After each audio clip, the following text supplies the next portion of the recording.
The night my father raised a champagne glass to my stepsister's new red SUV, I was in the women's restroom scraping vomit from a linen napkin because my stepmother said throwing it away would come out of my pay. I was 17. I had already worked 12 hours, my black shoes were wet from a leaking sink, and I had an algebra final at 8 the next morning. Through the bathroom door, I could hear 120 guests cheering in the banquet room of Whitaker Family Kitchen, the largest restaurant in the chain my stepmother owned. A DJ called Brooke's name. Camera flashes went off. Someone revved the SUV's engine in the parking lot. Denise Whitaker pushed into the restroom without knocking and found me rinsing the napkin beneath hot water. "If you drop one glass tonight, Maya, you pay for it," she said. Her fingers closed around my upper arm, just above a chemical burn I had covered with concealer. "I don't care if it takes your whole month. I've been here since 9. And you'll stay until the last guest leaves. That's what living under my roof costs." She released me and checked her lipstick in the mirror while I stood beside her in a stained server's uniform. Denise was 48, polished enough to make cruelty sound like management. Customers called her elegant. Local magazines called her a woman who had built a Phoenix restaurant empire from nothing. At home, she kept a dry erase board on the refrigerator listing everyone's obligations. Brooke's column contained tutoring, tennis, and college visits. Mine contained opening prep, dish station, laundry, closing, and the amount Denise claimed I owed her for groceries. From the banquet room, Brooke shouted, "Mom, tell Maya to bring the champagne. My friends want pictures." Denise smiled at her reflection. "You heard your sister." Brooke was not my sister. She was my father's new wife's daughter, 4 months older than me, and she had spent the previous 2 years making sure nobody confused our positions. Still, correcting Denise only created new work, so I dried my hands and followed her out. The SUV waited beyond the glass doors with a giant silver bow across its hood. Brooke posed beside it in a white dress and held up the keys. My father, Greg, stood with one hand around Denise's waist and the other lifting a champagne flute. "To Brooke," he announced, "our future college graduate and the next generation of Whitaker Family Kitchen." Everyone applauded. I moved between tables with a tray of drinks, careful to keep my burned arm from shaking. A woman I recognized from the Chamber of Commerce stopped my father. "Greg, don't you have another daughter? The girl serving us?" For half a second, I believed he might say my name with pride. He had once taught me to ride a bicycle in the parking lot behind his apartment. He had once driven 40 minutes through a monsoon because I had forgotten my science project. I carried those memories like receipts for a debt he no longer intended to pay. Greg gave an embarrassed laugh. "Maya's practical. Not everybody is college material." The woman glanced at me, then away. A few people smiled as if he had made a harmless joke. My tray tilted. Champagne touched the rims of 6 glasses, but none fell. I straightened my wrist and kept walking. My mother had built my college fund one nursing shift at a time. Laura used to come home smelling like hospital soap, kick off her shoes, and transfer $50 or $100 into an account she called my exit ramp. When she accepted an 18-month public health nursing assignment with mobile clinics in rural New Mexico, she did it because the contract paid enough to finish the fund before I graduated. I begged to stay in Phoenix for senior year rather than transfer schools again. She agreed only after Greg promised I could live with him and that he would safeguard the custodial account in my name. "That money belongs to Maya," Mom told him at the kitchen table. "It is for school. Nothing else." Greg signed the updated bank forms as custodian. Then he hugged me and said, "You know I'd never touch your future." 3 months after Mom left, he married Denise. At first, Denise framed the arrangement as an opportunity. She owned 5 restaurants and said every teenager should understand hard work. I helped one Saturday at the hostess stand. The next weekend, she put me on food prep. Soon I worked Fridays too, then every afternoon after school. By junior spring, I was clocking in at 4 and leaving after midnight, although the timesheets always showed short training shifts. Denise paid me in cash envelopes at a rate below Arizona minimum wage and deducted plates, uniforms, staff meals I never ate, and once an entire table's bill after a customer walked out. Brooke had the large bedroom, a private bathroom, a tutor, and a credit card for college readiness. I slept in a converted laundry room where the dryer heated the wall beside my pillow. When I asked Greg to intervene, he kept his eyes on the television. "Denise is teaching you discipline. I fall asleep in class. Then organize your time better. Brooke manages." Brooke managed because I washed her dishes while she studied. I ironed the white blouse she wore to her admissions interview. I covered a Sunday brunch shift while she toured the campus that had waitlisted me after my grades slipped. Denise called the difference between us motivation. That night, after the SUV party, the difference finally acquired a price. It was nearly 1 in the morning when the last guests left. I collected trash from the private office hallway and heard Denise's voice through a door that had not latched. The car was worth it, she said. Brooke looked perfect. Greg answered too quietly for me to catch the first sentence. Then I heard the words college account. I stopped breathing. The withdrawal cleared, Denise said. The rest covered the tile deposit for location 6. Laura will ask for a statement. Tell her Maya wanted the money to move out.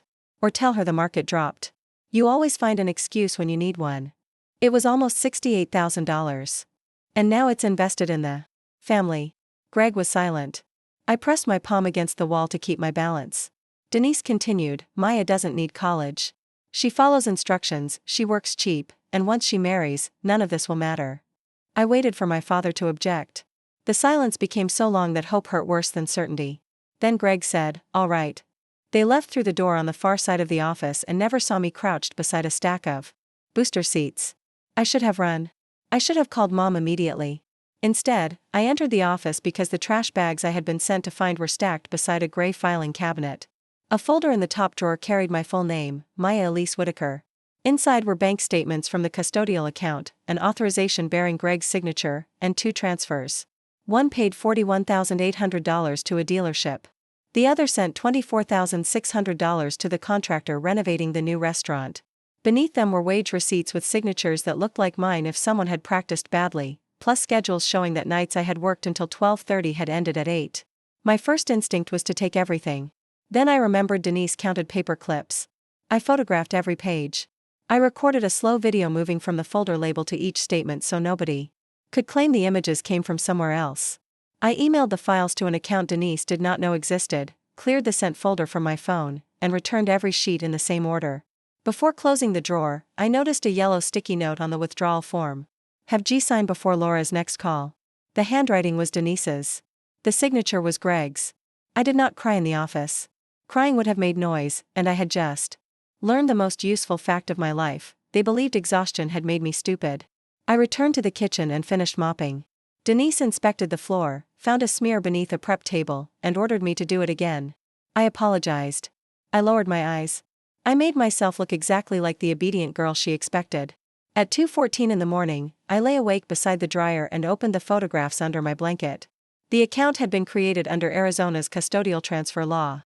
The money was legally mine, even though Greg controlled it until I reached the transfer age. I did not understand the legal language, but I understood the dealership invoice. Brooke's red SUV had been purchased with my mother's night shifts and my future. I typed a message to Mom, erased it, typed another, and erased that too. She was 7 hours away at a clinic serving communities. That had already lost 2 nurses that month. If I told her without a plan, she would get in her car half asleep and drive through the night. Denise controlled my housing, my transportation, and most of the cash I earned. Greg controlled the account and could destroy records before Mom arrived. I needed an adult. More than that, I needed an adult who would believe evidence before authority. The next morning, I fell asleep during Mr. Alvarez's economics class. He did not wake me when the bell rang. I opened my eyes to an empty room and a bottle of water on the desk. Sunlight from the high windows made the whiteboard hurt to look at. Mr. Alvarez sat 2 rows away instead of standing over me. Maya, are you safe at home? The question was so direct that my prepared lies failed. Yes. He waited. Mostly. He waited again. I told him about the closing shifts, the cash envelopes, and the room beside the laundry. I showed him the burn on my arm. I did not mention the college fund yet. Saying it aloud would turn betrayal into something that existed outside my body. Mr. Alvarez did not call me ungrateful. He did not ask what I had done to make Denise angry. He took a legal pad from his desk and divided a page into 3 columns: immediate safety, records, and people. Do not confront anyone who controls your food, shelter, transportation, or documents, he said. Not alone. Not while you are still living there. If I report her, she'll fire everyone. That is her threat, not your responsibility. My dad will say I'm lying.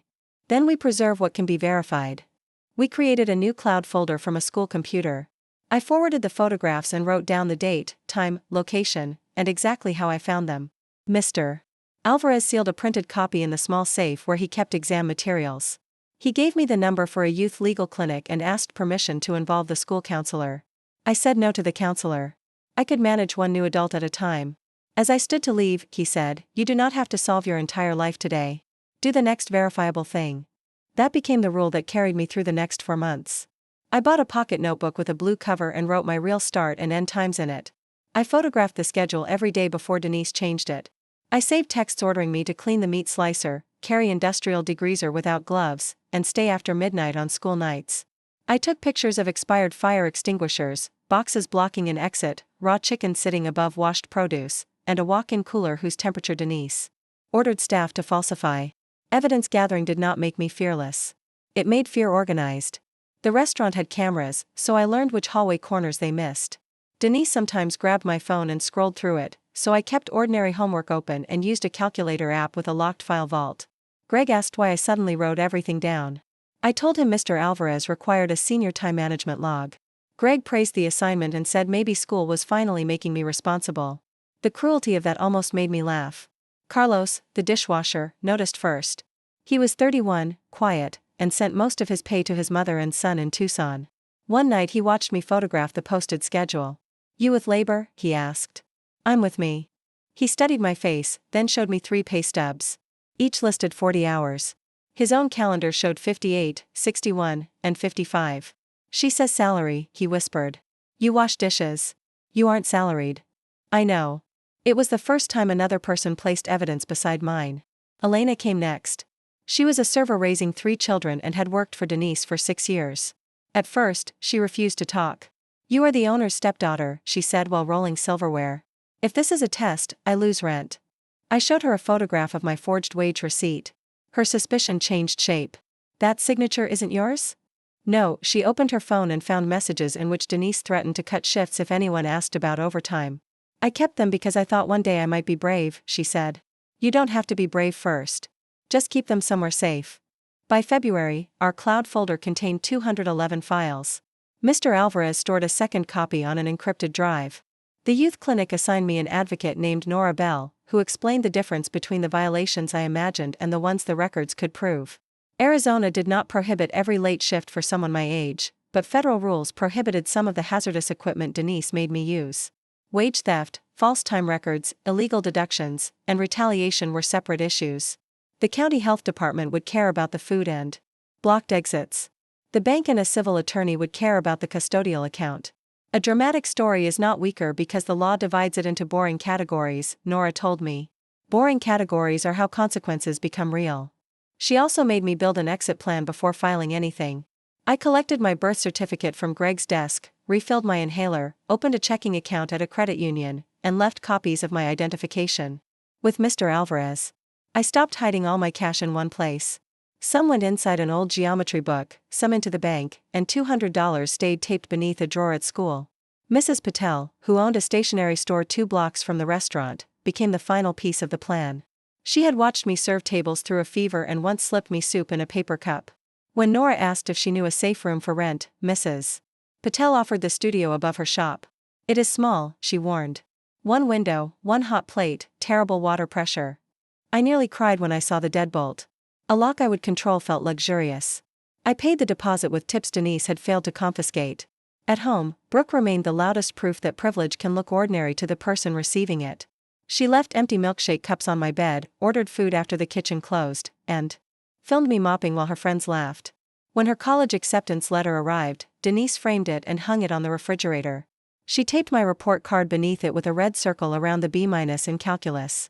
"Effort produces results," she said at dinner. I had taken the calculus test after closing the restaurant at 1:20 that morning. Brooke glanced at the report card. "Maybe Maya should do community college. She already knows food service." Greg laughed with his mouth full. I looked at his hand around the fork and imagined the same hand signing away $66,400. Then I asked Denise whether she needed me at the downtown location Saturday. Obedience was still the costume that kept the evidence alive. My mother called whenever her clinic had reliable service. She noticed the shadows beneath my eyes.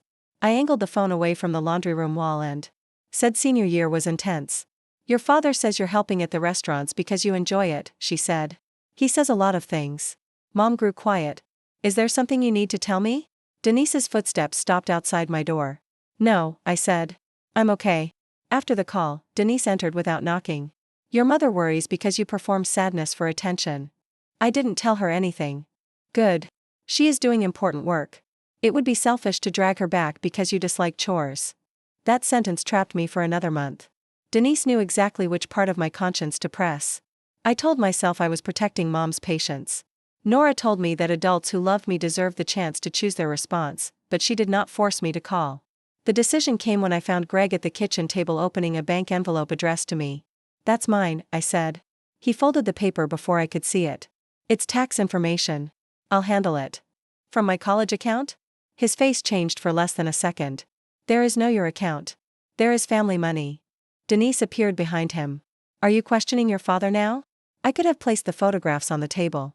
I could have screamed the dealership amount and watched them understand that I knew. Instead, I dropped my gaze. "No. I just thought Mom might ask." Greg relaxed. Denise did not. She watched me all evening. That night, someone searched my room. My mattress had shifted, the geometry book sat backward, and the zipper on my backpack was open.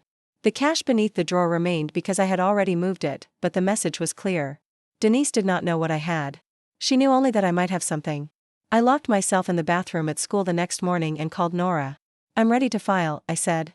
"Are you ready to leave the house the same day?" I looked at my reflection, cracked lips, hair tied back too tightly, eyes older than 17. "My birthday is in 9 days.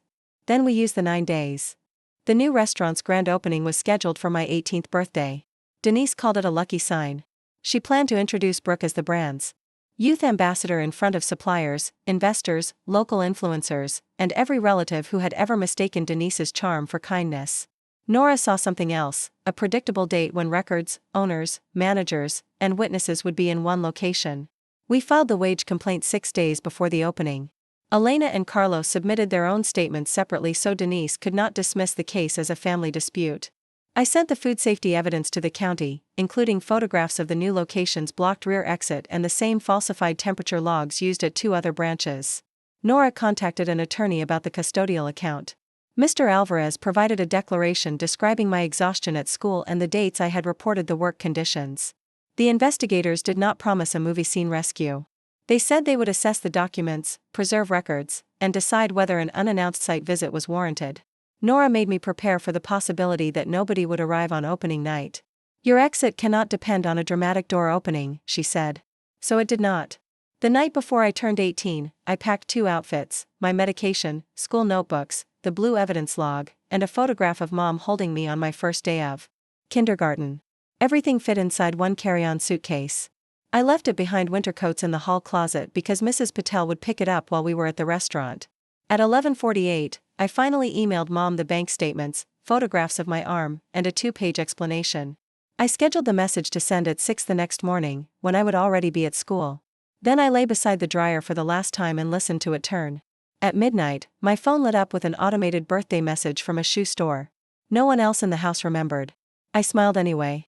For 2 years, Denise had treated adulthood as the date when she could work me without inconvenience.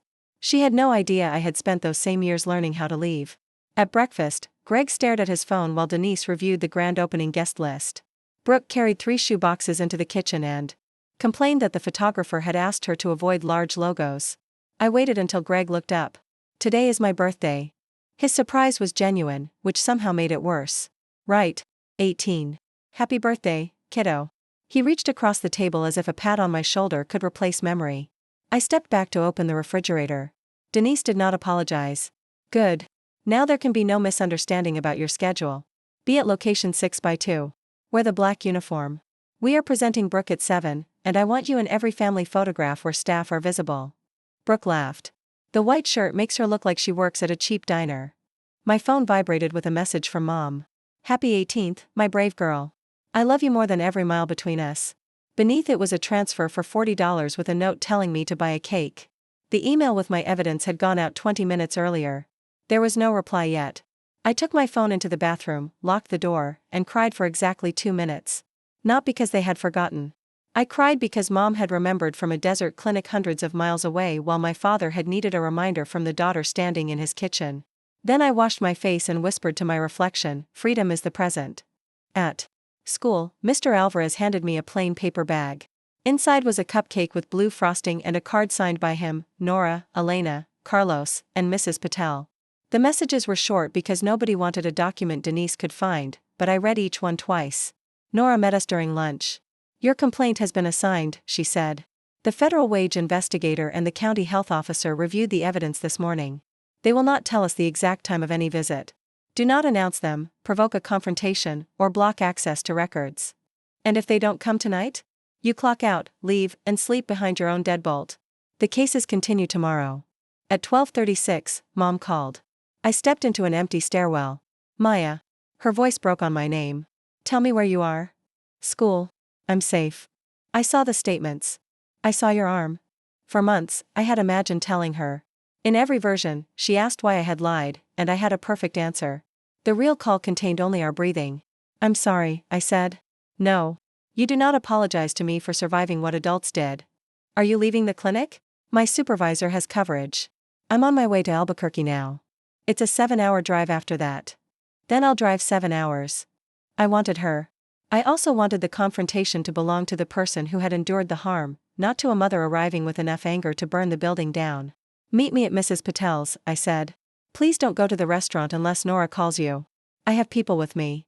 Mom cried harder when I said people. She had believed Greg was people enough. I will follow your plan, she said. But I am coming home. The new Whitaker family kitchen occupied a renovated adobe-style building near a shopping district in North Phoenix.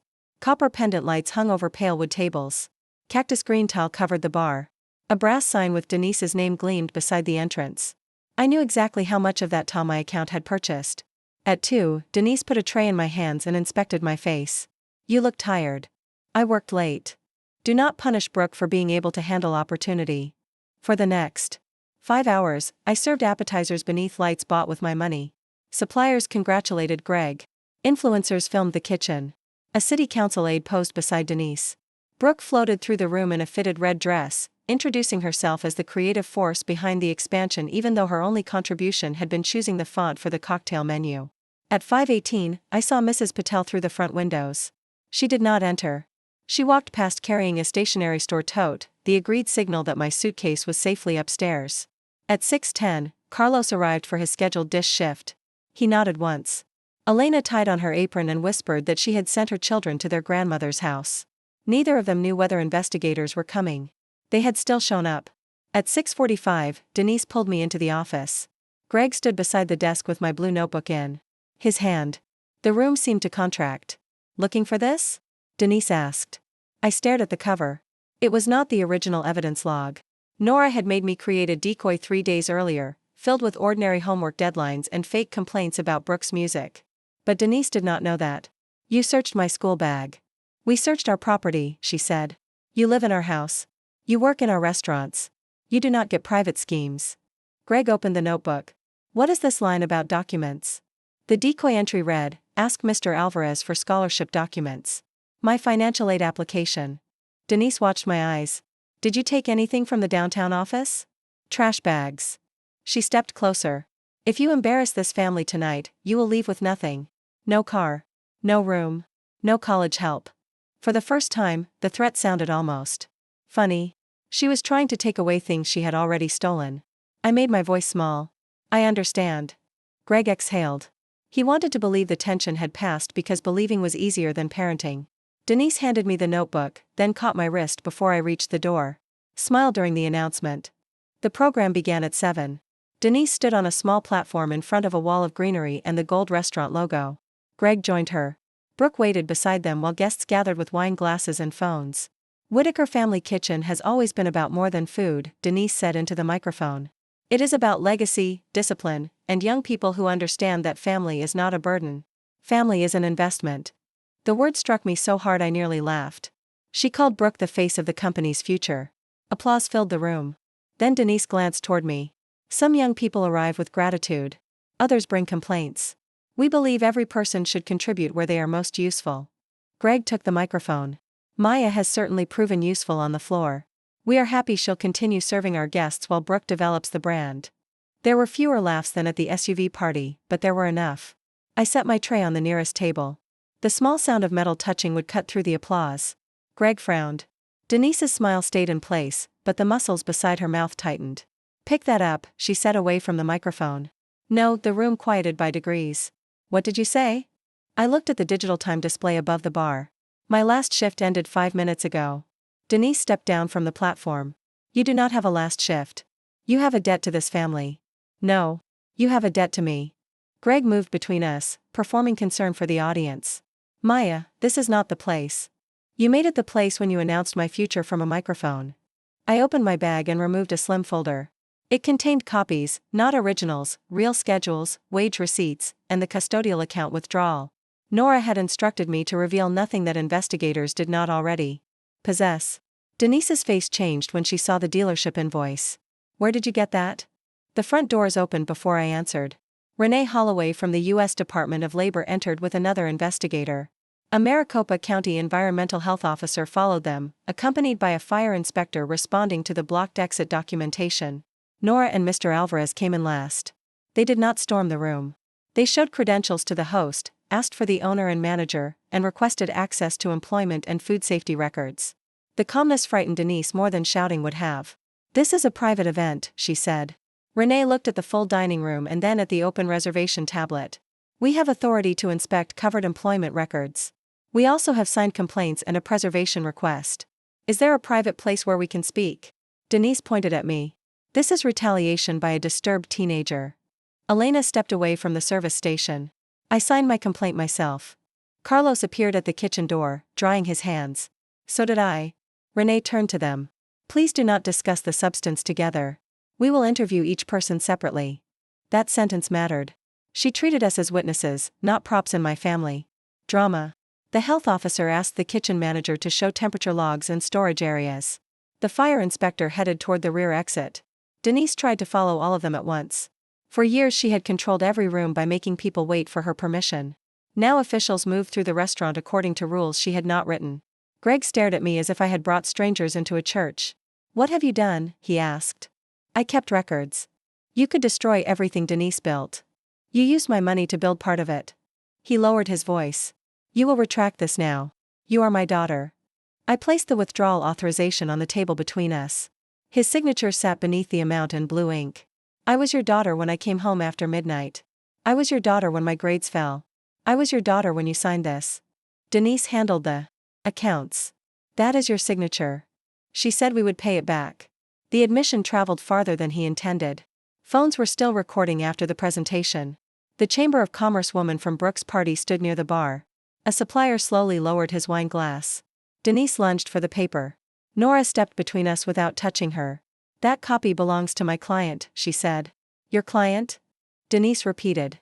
Maya has counsel regarding the custodial account and separate advocacy in the wage matter. Do not take her property or direct her to alter a complaint. Brooke came down from the platform. What account? Nobody answered quickly enough. She picked up the dealership invoice. Her eyes moved from the amount to the vehicle identification number. Then she looked through the glass doors at the red SUV parked beneath the opening night lights. This is my car. Denise's voice softened at once. Sweetheart, adults make financial decisions. Do not let Maya ruin your night. It has my VIN. The money was part of the family business.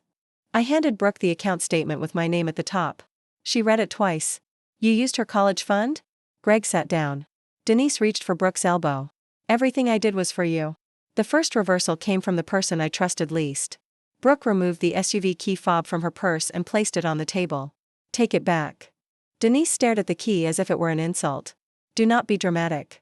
You told me Dad's bonus paid for it. Greg is your father too. No, he isn't. And that money wasn't his. Brooke's voice shook, but she did not lower it. You made me celebrate while she served us. She wants you to feel guilty for being successful. Brooke looked at me then, truly. Looked at me, perhaps for the first time all night. No. You trained me to think whatever I got was proof I deserved more than she did. One decent sentence did not erase 2 years of humiliation. It did, however, break Denise's favorite defense, that every cruelty had been committed for a grateful daughter. The health officer returned from the kitchen carrying sealed photographs and asked Denise why the opening temperature log was filled through. The following week, the fire inspector reported that the rear exit had been blocked by promotional inventory. Renee requested payroll records for all 6 locations after the office computer revealed identical time-rounding rules across the chain. That was the second reversal. My complaint was no longer about one teenager at one restaurant. The data suggested a system. Denise's attorney, reached by phone, advised her to stop talking. She ignored him.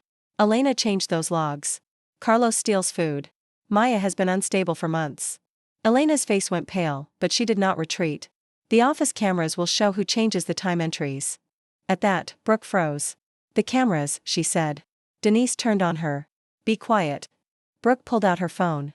Mom made me film behind-the-scenes videos for the opening campaign.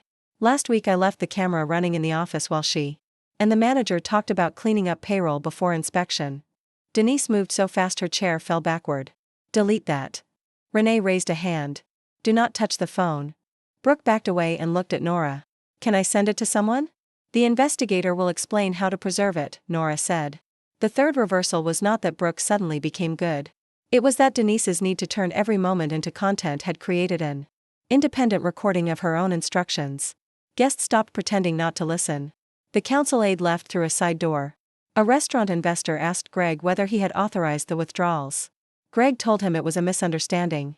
The investor asked again. Greg said nothing. Then a voice came from the entrance. Where is my daughter? Mom stood inside the doors wearing navy scrubs beneath a denim jacket. Dust streaked the knees of her pants. Her hair had come loose from its braid, and exhaustion made her look both smaller and more dangerous than I remembered. For one suspended second, I was angry. I had asked her to wait at Mrs. Patel's. Nora leaned close. I called her after Greg told you to retract. You are 18, but you did not have to face the account issue without the person who funded it. Mom saw the burn above my sleeve. Her face folded. I crossed the room before I decided to move. She wrapped both arms around me, and every tear I had rationed for months arrived at once. I'm sorry, I whispered against her shoulder. Never apologize for making it out. Greg approached with both hands open. Laura, we can explain.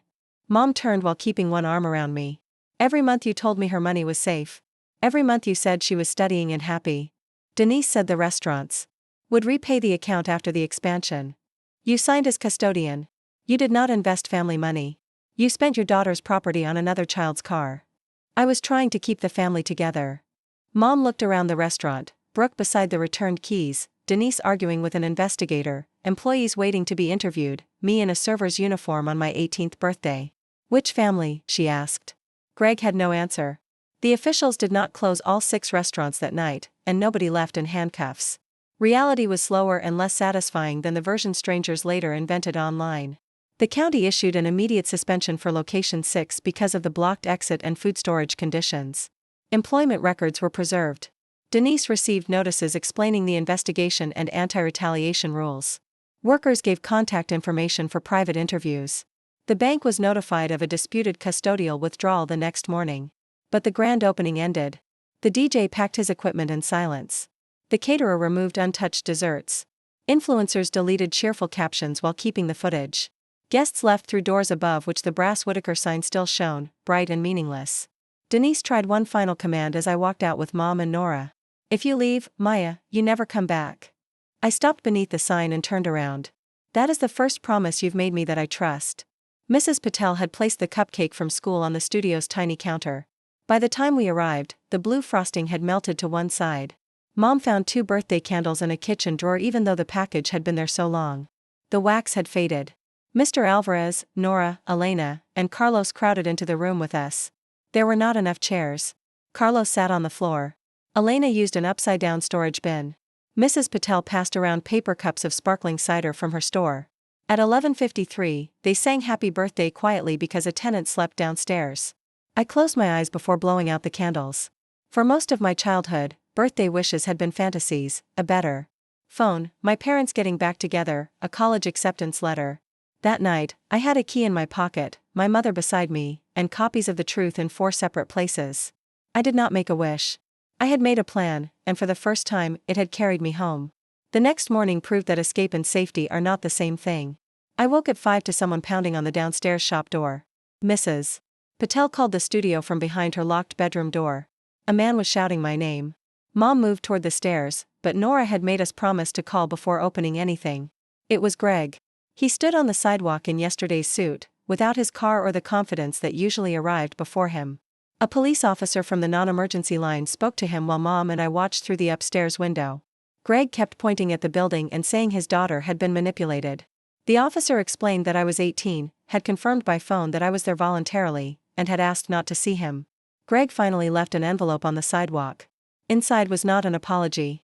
It was a handwritten demand that I tell investigators Denise had misunderstood my hours. He promised that if I cooperated, he would persuade her to let me return home and perhaps help with community college. Mom read the letter once, tore it in half, and then stopped herself. Evidence, she said. We taped the pieces back together and sent a copy to Nora. Denise's response was louder. By noon, she had posted a long statement claiming she had rescued a troubled stepdaughter, offered her valuable business training, and become the target of a coordinated extortion attempt. She did not name me, but she included enough details that customers identified me within an hour. Strangers called me lazy, jealous, and criminal. One person posted the address of my school. I wanted to answer every lie. Nora told me to write the response, save it, and wait until our attorney approved a statement. The delay felt like surrender until Elena reminded me that Denise's power had always depended on making other people react before they could think. The approved statement was 6 sentences. It said that workers had submitted documented wage and safety complaints, that I disputed withdrawals from a custodial account established for my education, and that relevant records had been provided to the proper agencies. It asked people not to contact students or workers. There were no insults, no photographs of my burn, and no explanation of what happened at home. Brooke posted 2 minutes after I did. Her statement was not polished. She wrote that my labor had helped pay for celebrations centered on her, that the SUV had been purchased from an account bearing my name, and that she had surrendered the keys. She admitted filming me while I worked and repeating her mother's insults. Then she uploaded a photograph of the key fob sealed in an evidence bag at the investigator's office. You asked her to do that? Mom said. No, for once, Brooke had acted without an audience prepared by Denise. The video from the office mattered more than the post. It showed Denise instructing a manager to convert overtime into cash bonuses, remove my name from hazardous equipment training records, and make location SIX's first month look profitable before investors reviewed it. The recording did not prove every allegation, but it supported the workers' documents and destroyed Denise's claim that one resentful teenager had invented the system.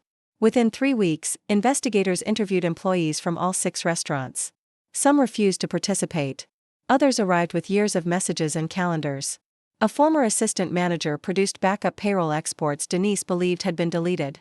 That evidence became the 4th reversal, one I had never planned. Once people believed they would not be the only voice, the silence around Denise collapsed. The financial case developed separately. The bank confirmed that Greg, as custodian, had made 2 withdrawals for purposes unrelated to me. He had clicked through a warning that custodial funds had to benefit the minor. Denise had not forged his signature or tricked him with hidden forms. He had received the warning, called her, and authorized the transfers 8 minutes later. Phone records matched the time. When our attorney showed me that sequence, something inside me became quiet. For months, I had pictured Greg as weak. Weakness left room for a secret rescue. Maybe he had not understood, maybe Denise had cornered him, maybe the father from my childhood still existed beneath a frightened man. The timestamp took that story away. He had been warned in plain language and chosen the restaurant anyway. Grief did not feel like crying. It felt like losing a future memory, the imagined day when he would finally explain that he had loved me all along. Mom sat with me on the floor of the studio while I said that out loud. He may love you, she said. Love that refuses responsibility can still destroy a person. You are allowed to judge what he did, not what he says he felt. The labor and civil matters moved through settlements, administrative findings, and court supervision rather than a single dramatic verdict.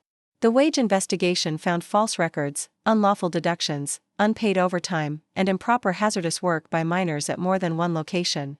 The county documented food and fire violations. Denise fought every paragraph, blamed managers, and spent money on public relations she should have spent on payroll. Location 6 never reopened under her control. 2 older restaurants closed after lenders withdrew support. 3 continued operating during restructuring under an outside manager approved by creditors and the court. Employees received notices about backwage claims. Elena became a shift supervisor at one surviving location because she knew the operation better than the executives who had ignored her. Carlos received formal hourly status, back pay, and a schedule that let him visit his son every other weekend. The custodial account settlement required Greg and Denise to restore the $66,400 plus a portion of lost growth and pay part of the legal fees. They sold the SUV. Because it had already depreciated, the sale covered only part of the amount. A lien attached to Greg's share of marital property for the rest. Consequences did not make me rich. Taxes, fees, and time existed. So did the fact that college application deadlines had passed while I was surviving. The scholarship Mr. Alvarez helped me pursue covered tuition at a Phoenix community college and included a transfer pathway in hospitality management. I enrolled that fall. Mom took leave from the mobile clinic assignment and rented a one-bedroom apartment 10 minutes from Mrs. Patel's store. She asked me to move in. I said no, at least not immediately. The answer hurt her, but she respected it. I know you were trying to protect me, she said. I also know my work made it easier for them to isolate you. It wasn't your fault. Fault and repair are different questions. We rebuilt our relationship through ordinary choices. She texted before visiting. I kept the key to my own room. We ate dinner together most nights, sometimes in her apartment, sometimes on the floor of mine. She did not demand access to my bank account or class schedule. Slowly, care stopped feeling like surveillance. I worked mornings at a small cafe owned by a man named Sam Cho. On my first day, he asked whether I had eaten. I lied automatically. He set a breakfast sandwich beside the register. Clock in after you finish. You don't have to do that. Staff meal is in the handbook. So is the paid 15-minute break. Read both before you decide kindness is suspicious. The sandwich made me cry in the supply closet. Sam did not ask why. He just added a box of tissues to the next supply order. Brooke contacted me through Nora for 6 months. Her messages contained no demand for forgiveness. She sold designer clothes and transferred the proceeds to the custodial account restitution fund. She withdrew from the university whose acceptance party I had served and enrolled somewhere closer at her own expense. I did not celebrate her discomfort, and I did not rush to comfort her. One afternoon, she asked to meet at Sam's cafe. I chose a table near the front window. Brooke arrived without Denise's clothes, Denise's car, or Denise's certainty.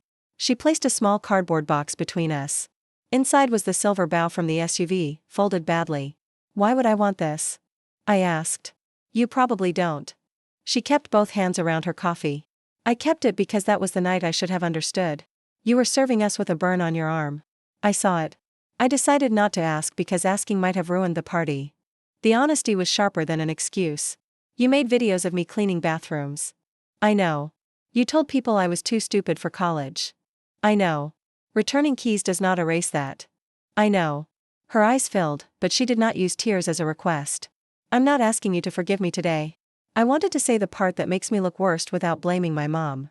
I left the bow on the table. I did not hug her. But when I walked away, I said she could send one message a month directly instead of through Nora. Trust returned in teaspoons, not floods. Greg's first real apology arrived almost a year after the grand opening. By then, Denise had filed for divorce and blamed him publicly for every decision they had made together. He mailed a 9-page letter explaining money pressure, fear of losing Denise, and the belief that the restaurants would repay me before anyone noticed. Most of it was an argument for sympathy. One sentence was honest. I believed that refusing to choose was the same as doing no harm. I copied the sentence into my journal. Then I wrote beneath it, he chose every time he accepted the benefit. I did not resume contact. Boundaries were not revenge. They were the structure that kept my life from being negotiated by whoever felt guilty that day. At 20, I designed a capstone project with Elena and Carlos for a training cafe that hired high school students who needed income without pushing them out of school. Sam helped us build the budget. Mr. Alvarez connected us with a youth employment nonprofit. Mrs. Patel designed the menus. Mom reviewed the first aid plan so thoroughly that the binder became a joke among the team. We called the pilot the clear table. Its rules were simple enough to sound radical after Denise: schedules posted 2 weeks in advance, every hour recorded, breaks protected, hazardous equipment restricted by age, staff meals provided, and no school night shift ending later than 9. A wall near the register displayed each young worker's education goal, but only with permission. One wanted cosmetology school.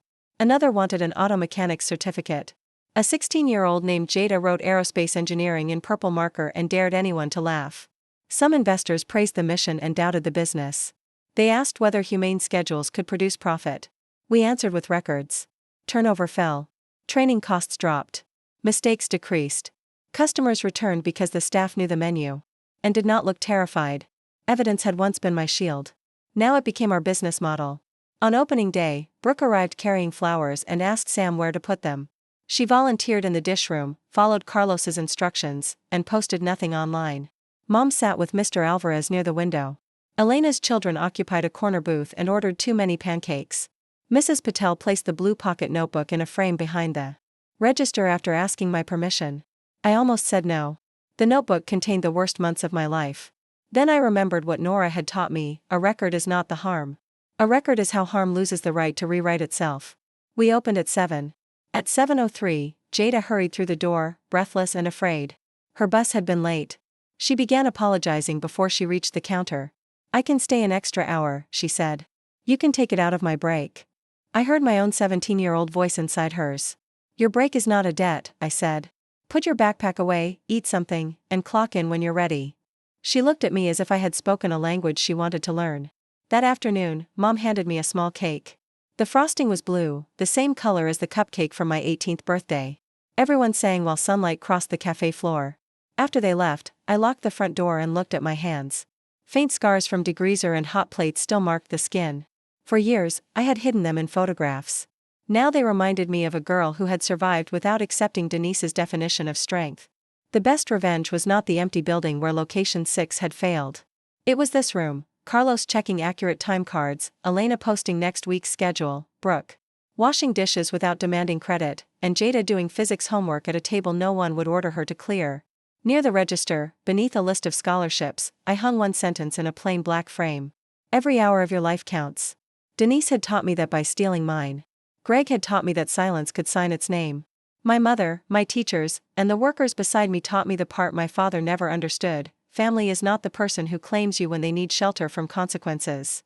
Family is the person who helps you keep the key to your own door. Every morning at the clear table, I turned that key myself.